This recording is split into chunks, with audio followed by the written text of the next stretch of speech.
আজকে আমাদের বাড়ি যাওয়ার কথা ছিল, কিন্তু বাড়ি না গিয়ে শুনেছি এখানে নাকি খুব ভালো মন্দির আছে, একটা কৃষ্ণ মন্দির। তাই জন্য সবাই মিলে মারুতি ভাড়া করে বেরিয়ে পড়েছি, প্রায় 8-10 জনের মতো।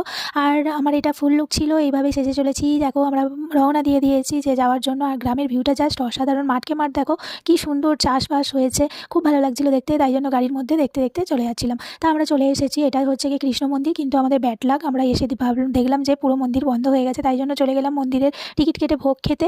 আর আমরা ভোগ প্রসাদ খেয়ে দিয়ে তারপরে এখানে কিছু রিলস ফটো সব কিছু বানিয়ে নিয়েছিলাম। দেখো এই যে খুব সুন্দর সুস্বাদু খেতে সমস্ত। আর তোমরা কি একটা জিনিস নোটিস করেছো যে আমরা যেদিন থেকে এসেছি সেদিন থেকেই প্রায় অন্নভোগই খেয়ে যাচ্ছি, নিরামিষ। আর তারপরে ওখান থেকে চলে আসলাম, এটা হচ্ছে গিয়ে শিব মন্দির। আর এখানে দেখো কত মাছ আছে, সবাই মুড়ি নিয়ে এসে মানে পুকুরের মধ্যে ফেলছিল, আর ওরা টপাটপ করে খাচ্ছিল, খুবই ভালো লাগছিল দেখতে। আর আমরা এখানে শিব মন্দিরে কিছুই দেখার নেই সেরকম, এই মন্দিরে মানে শিবটাই আছে পুকুরের মাঝখানে, এইটাই দেখার মতো ছিল। তো আমরা দেখে নিয়েছি। আর মন্দিরের ভেতরে এই যে ঠাকুর রয়েছে। আর 4টের সময় ওই কৃষ্ণ মন্দিরটা খুলবে, ওখানে দেখেছি, কিন্তু তোমাদের সাথে ভিডিওটা শেয়ার করতে পারলাম।